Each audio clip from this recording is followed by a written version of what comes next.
Greetings from lockdown COVIDville. My name is David, and I'm thinking of changing it by deed poll to COVID. I only have to change 2 letters. I'm lazy. Yeah, just a quick one. I'm not a fan of prog rock, unless you call Pink Floyd and you know prog rock. I don't. To me, prog rock is Yes and Emerson, Lake and Palmer. I don't like any of that stuff. I never have. I did buy some of those albums at the time, or I should say, they were sent to me through the record club because I forgot to cancel.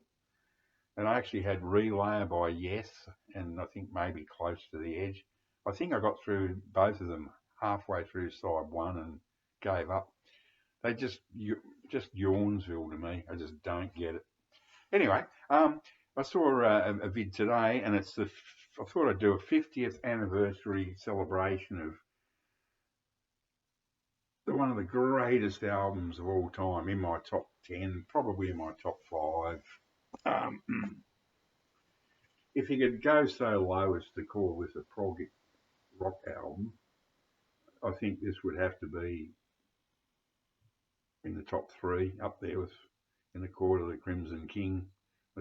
And the other one would be H to He or Hydrogen to Helium, Who Am the Only One by Van der Graaf Generator, the album that preceded this one, Pawn Hearts. Sorry about the low res, pretty bad reception today. 50th anniversary, and it's come out with on CD with DVDs, Blu-rays, all that stuff. And I think that the fellow said that there was going to be like a George Harrison thing where it comes in a bloody big box or something. I don't know. I don't care. Personally, I prefer originals. This is an absolutely stunning original, which I have had for a long, long time. In stunning, stunning condition. I tend to play the CD because I like to sit outside and listen to music rather than be stuck in here all the time. But so this gets preserved. It doesn't get played often. I might play it again soon just to compare it to the CD. I really like the job they did on the Van der Graaf Generator, early Van der Graaf Generator remasters, reissues, whatever they were, CDs from 10 or 20 years ago. They sound great to me. I have no problem with them at all. The classic lineup of the band.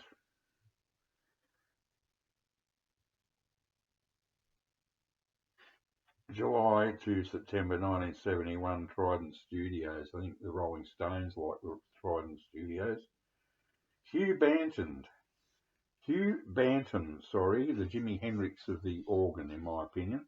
Oh man, he's Hammond E&C, Farfisa professional organs, piano, Mellotron, of course, ARP synthesizer, bass pedals, bass guitar, psychedelic razor and vocals. Guy Evans, drum, timpani, percussion, piano. I didn't know Guy Evans could play the piano. Looks like a Neanderthal, a caveman. It's incredible. Must have been like letting a chimp loose, maybe that's why some of the piano is weird great on this. They let him loose on. Peter Hamill, lead vocals, acoustic and slide guitar, electric piano, and the mighty, mighty Jimi Hendrix of the saxophone. David Jackson, tenor, alto and soprano saxophones and devices, flute and vocals. And bonus, everybody, Fripp, electric guitar. Oh my God. Fripp has done, in my opinion, has always done his best work when he's worked with others like Peter Gabriel and Van der Graaf Generator, David Bowie, Heroes. I mean, he makes other people's records. He makes them.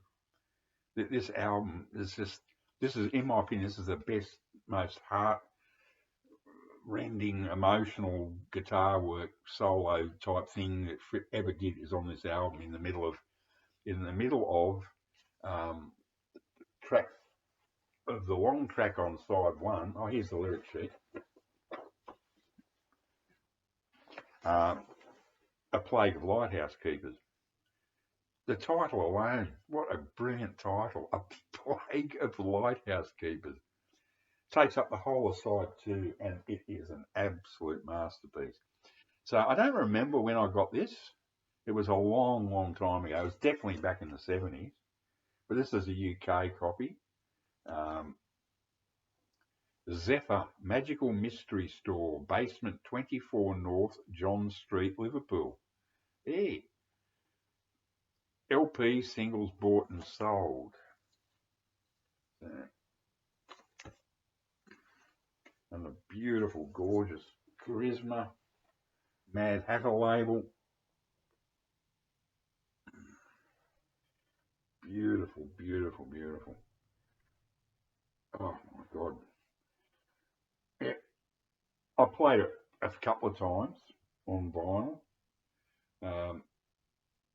I did have an Australian copy long before I found this one, and I probably thrashed that one and jumped on this when I found it, whenever I found it. It was a long time ago. I cannot remember when I got it. So probably in the 70s.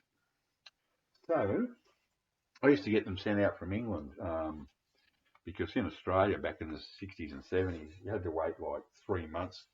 There's only one or two import shops, and they were tiny and they didn't have a lot of good stuff.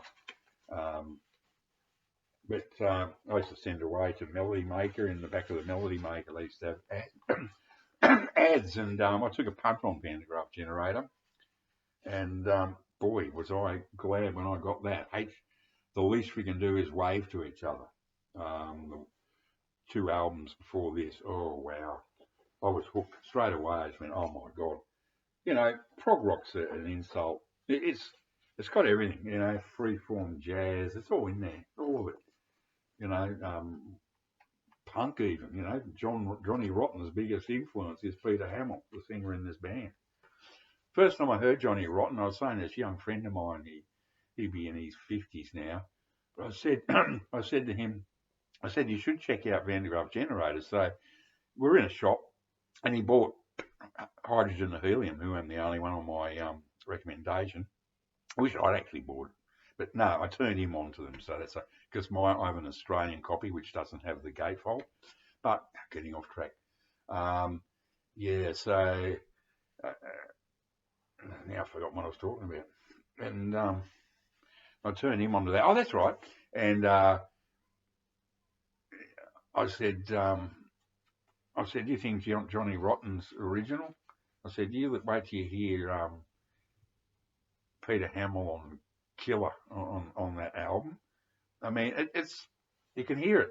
It's Johnny Rotten, you know, doing it like years before. And I found out later that Johnny Rotten, or John Lydon, was a massive fan of Van de Graaff Generator.